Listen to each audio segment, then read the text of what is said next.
ఓం శాంతి. శివపరమాత్మ మహావాక్యాలు.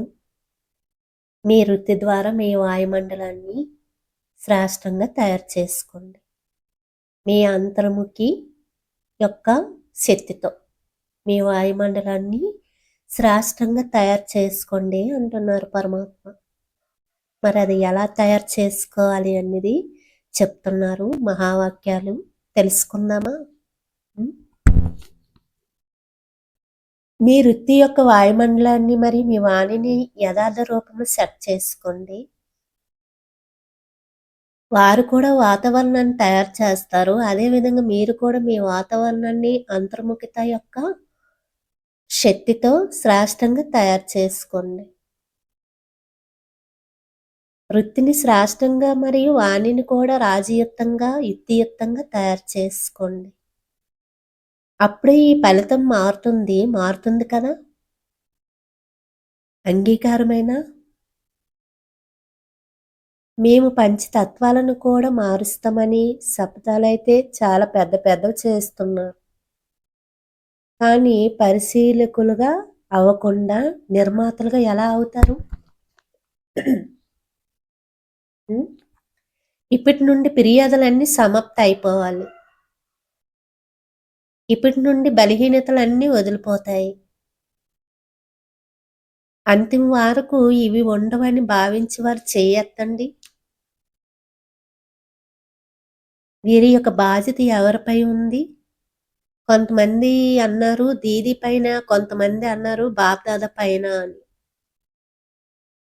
బాబ్దాద చేస్తే బాబ్దాద పొందుతారు. చేసే సమయంలో బాబ్దాద కానీ పొందే సమయంలో భవిష్య పదవిని పొందడానికి త్యాగం చేయండి. అప్పుడు చేయడానికి కూడా త్యాగం చేయాలి. కానీ అది చేయలేరు. ఎందుకంటే ముక్తిధామంలోనే ఉండిపోలేరు కనుక ప్రతి ఒక్కరు మీ బాధ్యతను మీరు తీసుకోవాలి. సేవా బాధ్యతను తీసుకోవాలి. ఎవరికి వారే దీది దాదీలు చేస్తారు, లేదంటే చంటర్ వాళ్ళు చేస్తారు. ఇలా కాదు. ప్రతి ఒక్కరు బాధ్యత తీసుకుంటేనే భవిష్యత్తు అనేది తయారవుతుంది. అవ్యక్తమూలలు చదవమనడానికి కారణం ఇదే. ఇలాంటి పాయింట్స్ అన్ని మిస్ అవుతారు. దీది దాది లేదా టీచర్ల బాధ్యత అని అనుకుంటే మీరు భవిష్యత్తులో వారికి ప్రజలుగా అవుతారు, కానీ రాజులుగా కాదు. ఇది కూడా అధీనంగా ఉండే సంస్కారం. అధీనంగా ఉండేవారు ఎప్పటికీ అధికారిగా కాలేరు, విశ్వరాజ్య భాగ్యాన్ని పొందలేరు.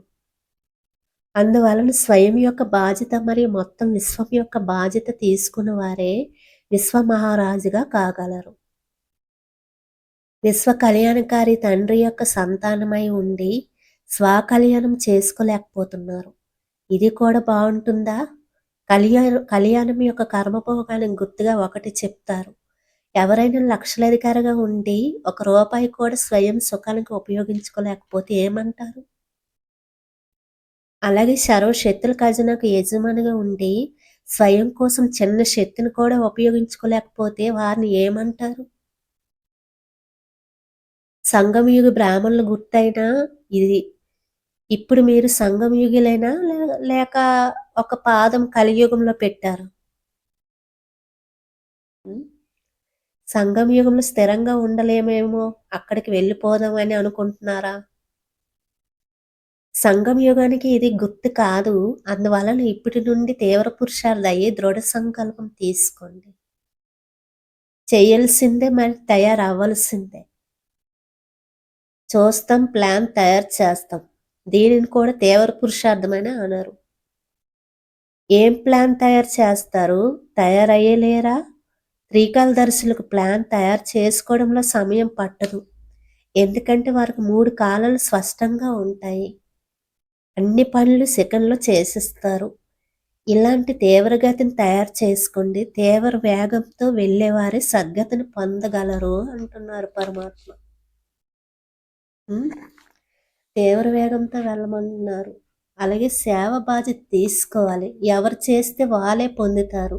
దాది దీదిలది, టీచర్లు, బాబ్ దాదాది ఇలా అనుకోని మీరు కూర్చుంటే మీరే నష్టపోతారు.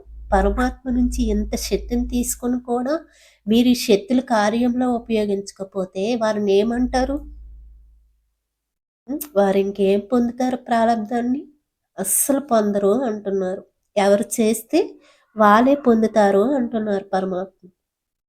చాలా ఇంపార్టెంట్ పాయింటు. Checking point.